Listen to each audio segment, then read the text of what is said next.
Order for August. And I'm going to just start by, I'll say your first name if you just want to introduce yourself and your organization. Chris. Chris Lundy with Target. Elise. Hi, everyone. It's Elise with Target. Ginger. Hi, it's Ginger representing 15 Now. Kate. Sorry, I had to find my Kate with Eureka Recycling and Main Street. Natalie. Hi, Natalie Martin, small business bookkeeper. All right, well, welcome. Oh, well, Brian, go ahead. Brian Walsh, Civil Rights. So we are a small but mighty group tonight, but that's okay. Now I just have to figure out how to go back to the agenda. Okay, here we go. All right, does everyone see the agenda in the chat? Does that, for people who come late, do they see the agenda, or will they only see it if it gets posted after they come?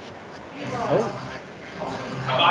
Maybe just post one more time. Anna, we just did brief intros, name and organization. Do you want to go?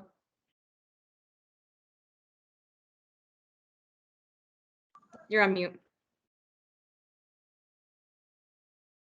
You're still muted.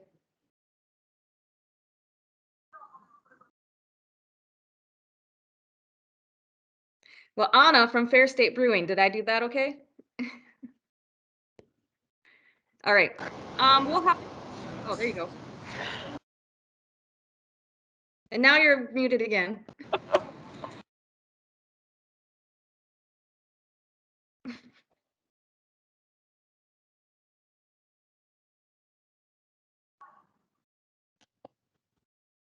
All right, well, let's keep going. And if Anna joins us, she can introduce herself.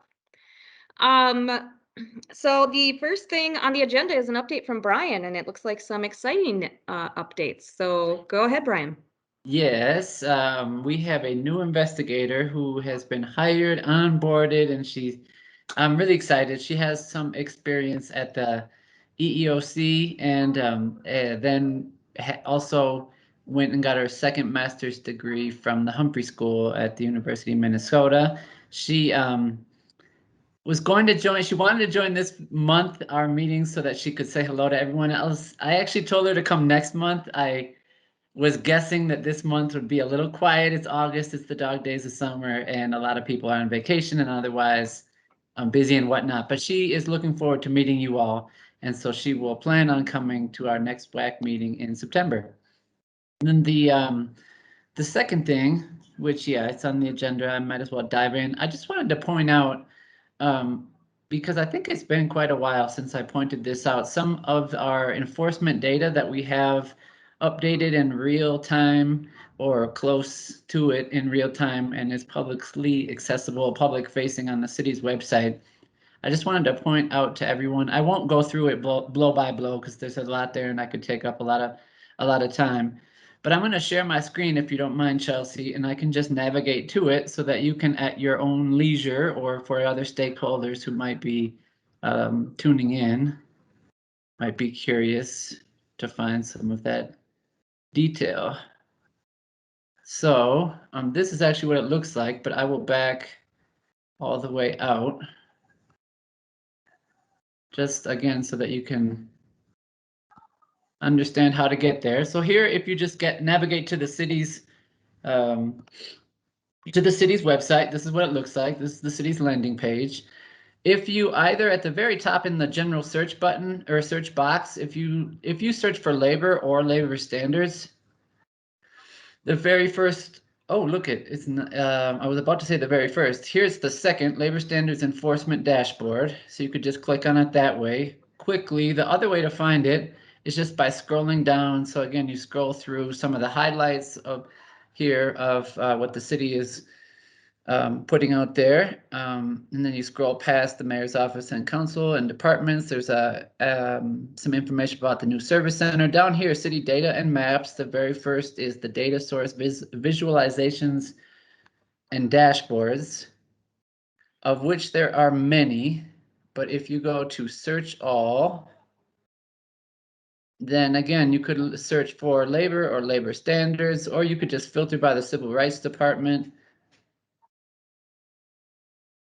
And that will bring you to the Labor Standards Enforcement Dashboard.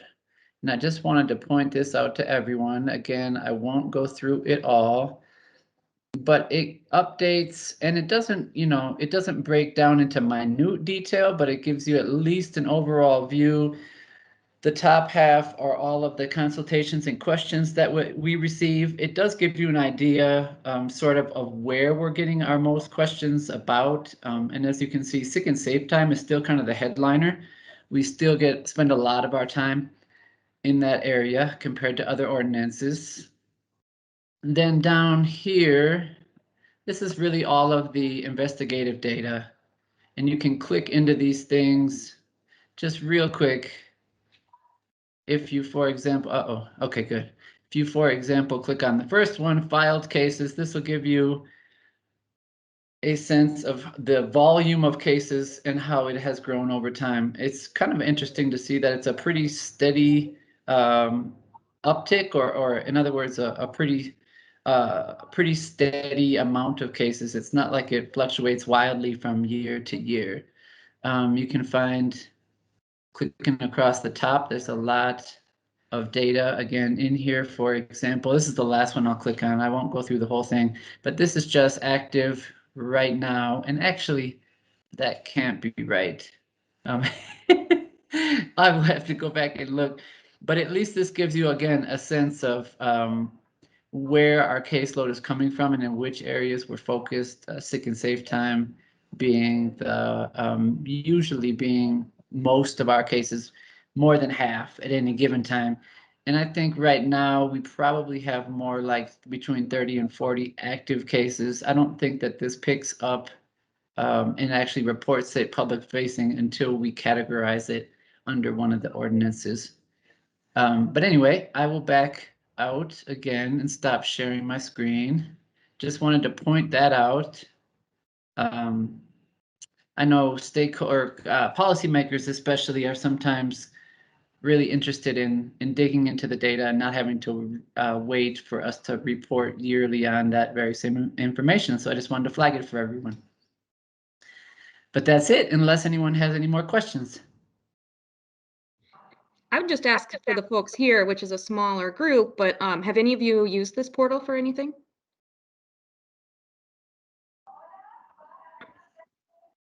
I haven't seen it before. It's nice to know that it's there, that you can look in and click on the information. Thank you for showing us that. Yep, for sure, no problem. And maybe I'll highlight in future months, maybe I'll pull out one piece of data and just kind of highlight it for everyone rather than trying to do a whole kind of seminar on where we're at, but just reminding folks that it's there and maybe pulling out different pieces of it that I think are maybe helpful for everyone to know.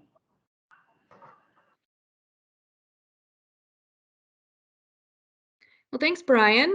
I know you're going to be back on the stage here quite a bit on this agenda. So now we will do general updates from the committee. Does anyone have any updates to share about what's happening in their industry or other things that are impacting workplaces right now?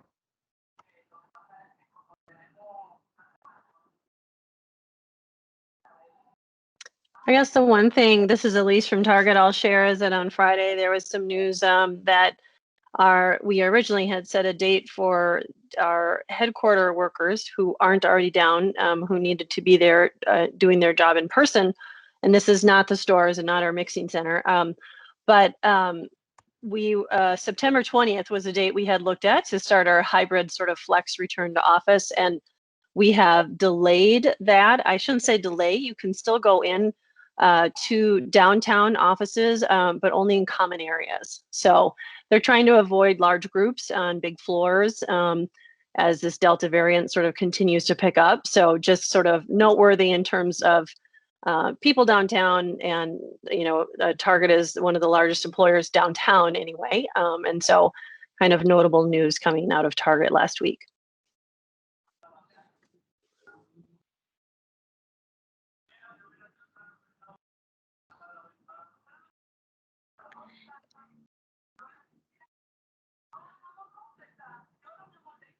Any other updates from other folks?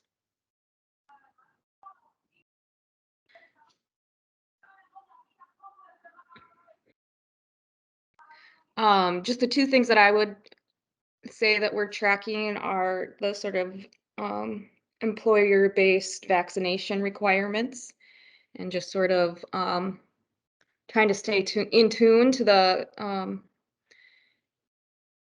how that develops and what that means for workers and employers and things like that. So I don't think we have any, at least from our organizational point, we don't have any broad-based statements on that right now, but I know the city's considering one as well. That was in that press release that came out with the masking. I haven't heard much since then on that. And then the other thing that I'd share is that is happening is the Bloomington workplace. I think I shared this last month, but the Bloomington workplace committee that's considering earn, sick, and safe time for that community is meeting. They've, I think, or having a series of 6 meetings. Wade, who's on this committee, is also on that committee. I think they've met 3 times.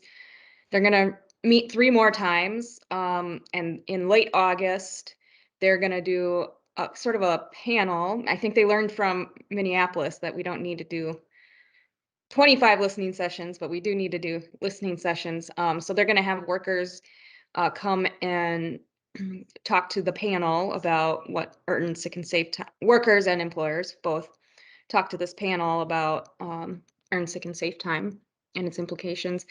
And I think I might have misspoke or was misinformed last month. I didn't think they were on a timeline to do it this year, but it sounds like they're on a timeline to maybe do it in October. So if Wade was here, he would give us more information, but maybe that's something we can send an email update out between meetings as we get more details about how that's going along. And similar to, I think the biggest thing that they're struggling with isn't the policy, but how do they do enforcement? Because they don't have like a Department of Civil Rights like we do. So that's really that's their main, body of work that they're working on related to it. Chelsea, that's exciting. Mhm. Maybe we'll put Wade on the spot maybe next month or the month Yeah, after. he's out of Just town give this us some more week, so insight. he emailed me. Yeah, he emailed me saying he was out of town this week. So That's great. And they just really quickly they asked me to come present, and I talked at them for an hour, probably a couple weeks ago now, and I couldn't tell. It's hard to tell on the Zoom call, what's landing and how, and there wasn't a whole lot of questions, but I definitely talked about enforcement and just kind of sounded the alarm for them. So I'm glad to hear, Chelsea, from you that's a focus for them.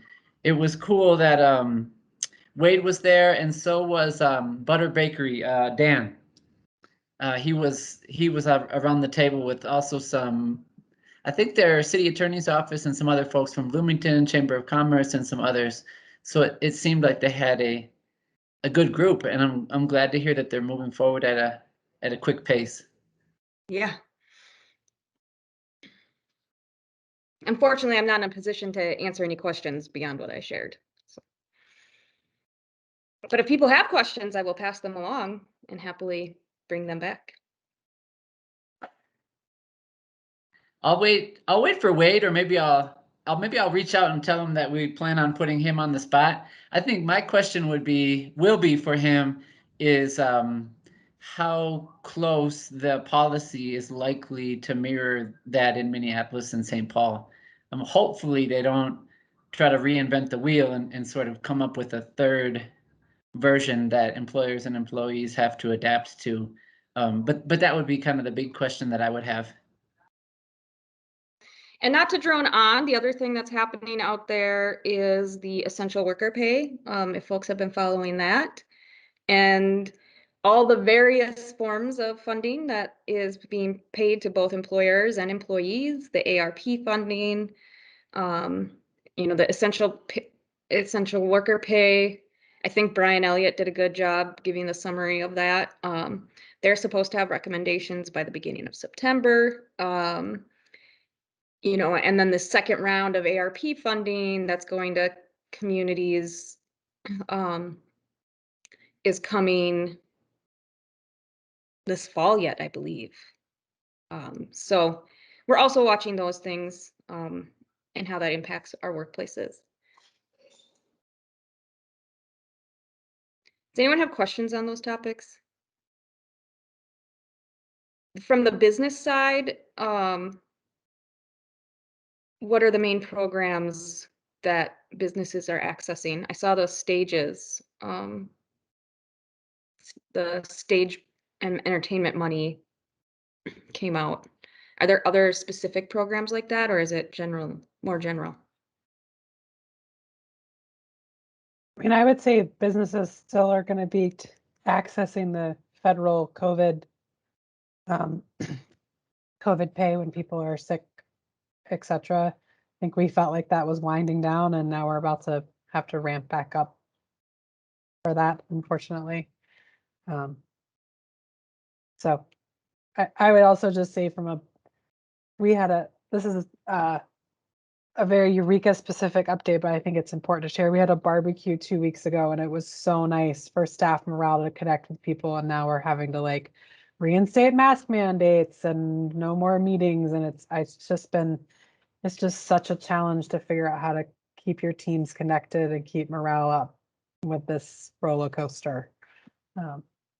So I think businesses just, as all of us, feel tired a little bit from all of it. That's been my experience at my day job too. We were sort of figuring out some stuff for going back and maybe having some kind of summer get together, which I'm pretty sure is not happening at this point. It's exhausting. That's for sure. Couldn't agree more. Right when you think you're there, everything changes. And since I'm already going, why don't I just do that last bit of business before we turn it over to the downtown? So the Federal Reserve is trying to do more engagement in the community. So they've done a series of surveys that they're trying to get workers to answer to help gather a more robust set of feedback of what's actually happening in our workplaces. So let me pull up and in our communities. I'm going to put the links. Have we emailed these out to the group? Do you know, Brian? Probably not. This is the English version. And I think what we want is just help getting this out into the community and getting it promoted, you know, especially as things are changing. Okay, here's the Spanish. Put all these in the chat box. And then we should email these out too. Cool. You know, I think it's in the interest of us to be gathering as much information. This is separate. I think most of you might remember this, but this is separate from the actual contract that the Federal Reserve has with the city of Minneapolis to do the minimum wage study. That was a part of the ordinance when it was minimum wage ordinance when it was passed, was that this study would be done. And the Federal Reserve is the group that got that contract. So this is in English, Spanish, and Somali. So we're just trying to encourage folks to share it with their networks. And we'll send it out as a follow-up email. Yeah, I will definitely make sure that this gets emailed out, and let me make myself a note as I say it. But I think this is exciting. Chelsea, is this to the extent you're familiar with it, is this sort of like a general taking the pulse of the community, both business side and worker side from the Fed, or is it specific to sort of COVID times, or is it something Yeah, else, it's some pretty other specific specific? to COVID times, and it's worker oriented, but it's really specific Okay. to the like type of financial situation that workers were facing. So it asks questions like, did you have to take out a loan? Did you miss any rent? How did you, you know, pay your bills if you didn't, it's more, they have the data, but they want the actual like, how did people adapt and what are the things that folks are facing, a more qualitative conversation related to that. And then they want to keep engaging this in order to track like how are people recovering and those kind of things. So I think it's going to Great. be an ongoing project.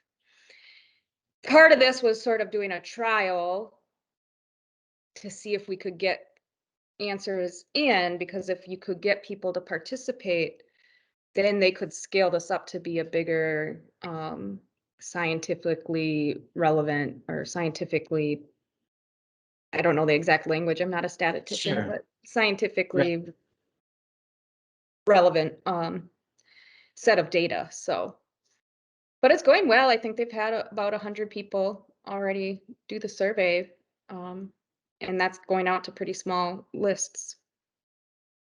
Well, that sounds great. Is this I think you mentioned this last week or last month. Is this Eric Garcia Luna, who used to be at the city? Is he Yeah, we helping should just, the yep, project?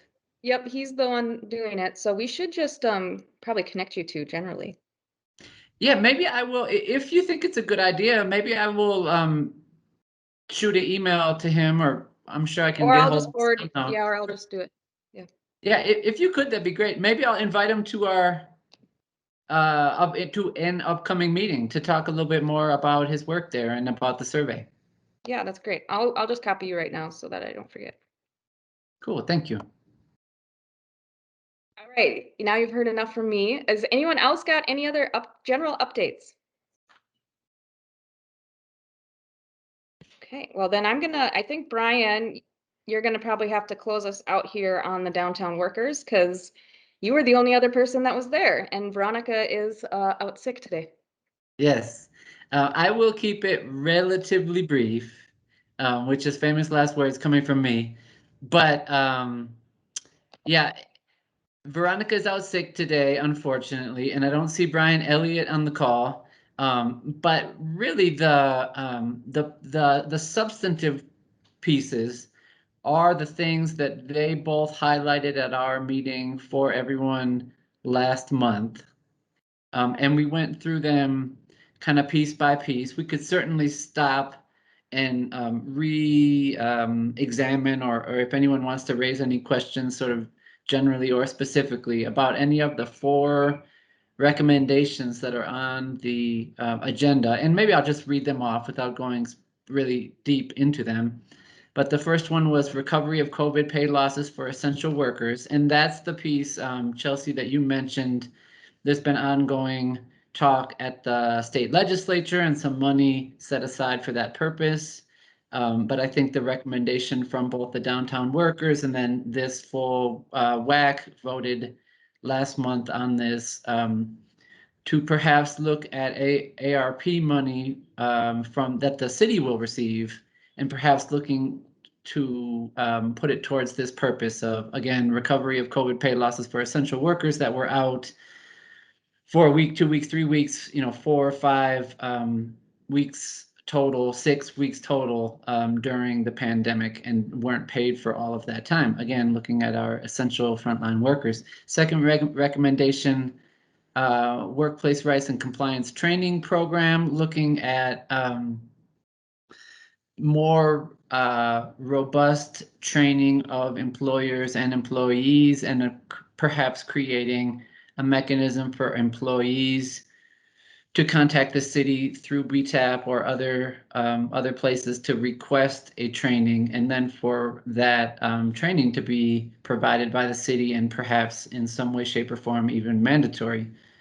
Third recommendation, not unlike past years, recommending that the city put resources into both Labor Standards Enforcement Division and community contracts. Fourth recommendation, looking, and this is not a totally new idea. It's been discussed by this committee previously, but looking at all of the city's leverage and powers that it has over particularly egregious offenders of labor standards, and looking at, for example, permitting, licensing, and contracts that go out to businesses, and seeing how that fits within the broader scheme of enforcement. The update that I have for you this month is that Veronica, myself briefly, and a worker presented these items in a one-page sort of report to the city council. Is it, I guess, 2 weeks ago, maybe a week and a half, and forwarded them to the mayor's office. Received, at least some initial feedback from the mayor's chief of staff, thanking this group for its work, and similarly, Councilmember Fletcher and Councilmember Cunningham and others were very appreciative of the presentation at the city council meeting. Next steps, I think I will defer to Veronica and Brian Elliott and others in future weeks, and certainly by our next WAC meeting, we'll keep this on the agenda to sort of hear from them about how these recommendations are unfolding, and whether or not they're being, I guess, received positively or not, or otherwise, from city policymakers. But I'll stop there and pause. I think that's all of the update that I have, unless anyone wants to revisit any of these questions or maybe add anything that I missed.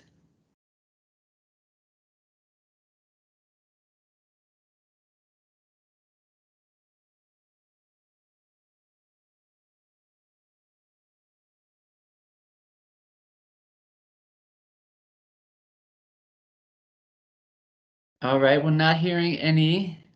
I think that pretty much covered it.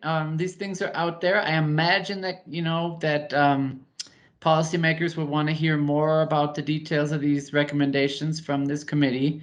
So perhaps there'll be a visit or something to that effect upcoming soon, as I believe the mayor's recommended budget for 2022 is going to be presented in the coming weeks. I'm not exactly sure of the timeline of that, but I think that these recommendations were, it was a very good time to put these forward. It was definitely the right time of year to do that. And from what I could tell, they're all very well received. And certainly the ARP money this year changes what would otherwise, you could, I guess, changes the budget cycle and injects some whole new conversation into it. So yeah, I think that's all I got, Chelsea. There's one other brief item, but maybe I'll pause there. I don't know if you have anything to add, Chelsea, to the downtown workers. Okay.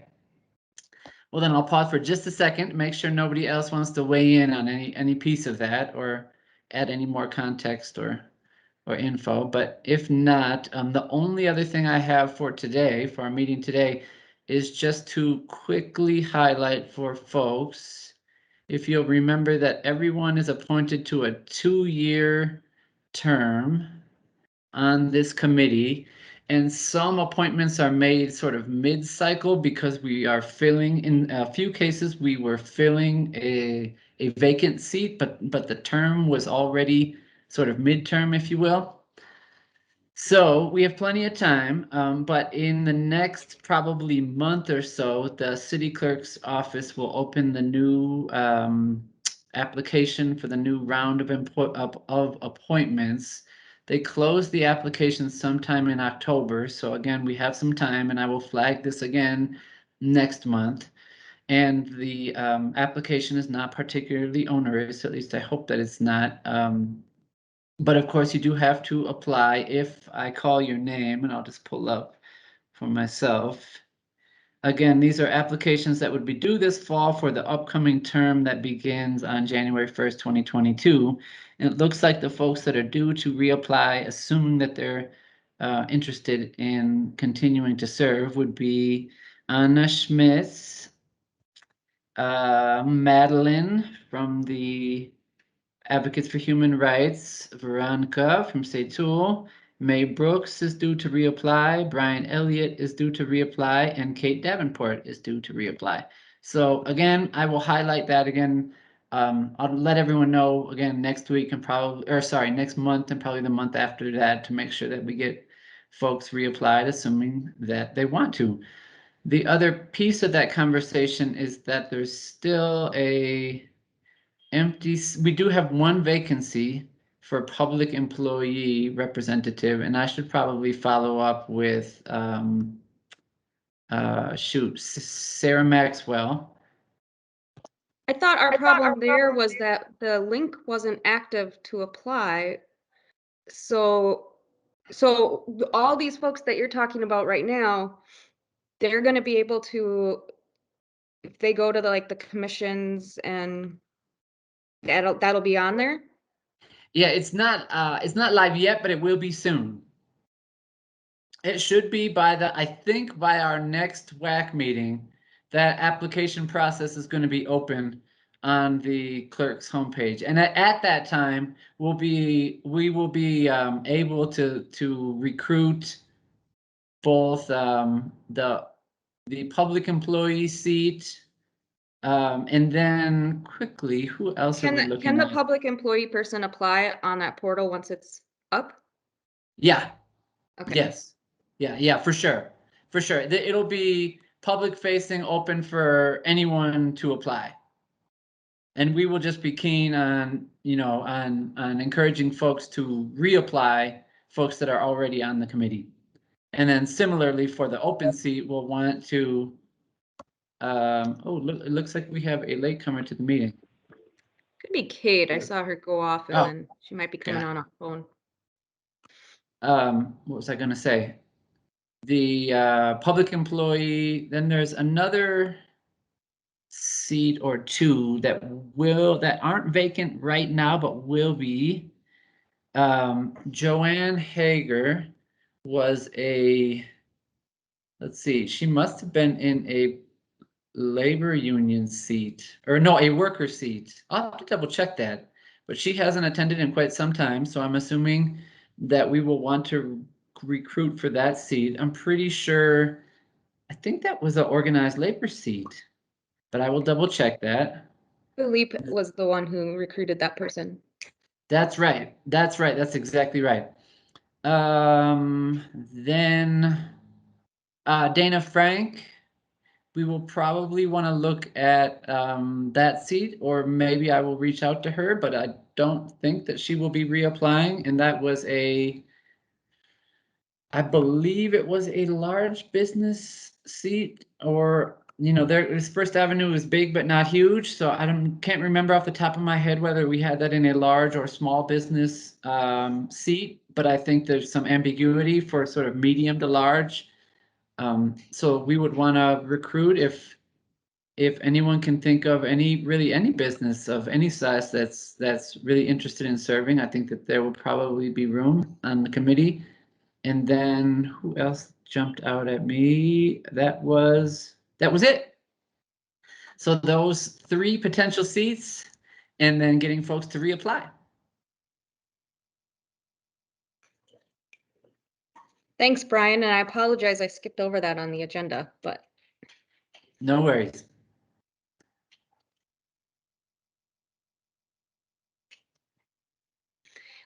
if anyone does plan that, if anyone whose name was read by Brian, if you know that you don't want to reapply, if you could just let us know so we can work on that recruitment phase, that would be helpful.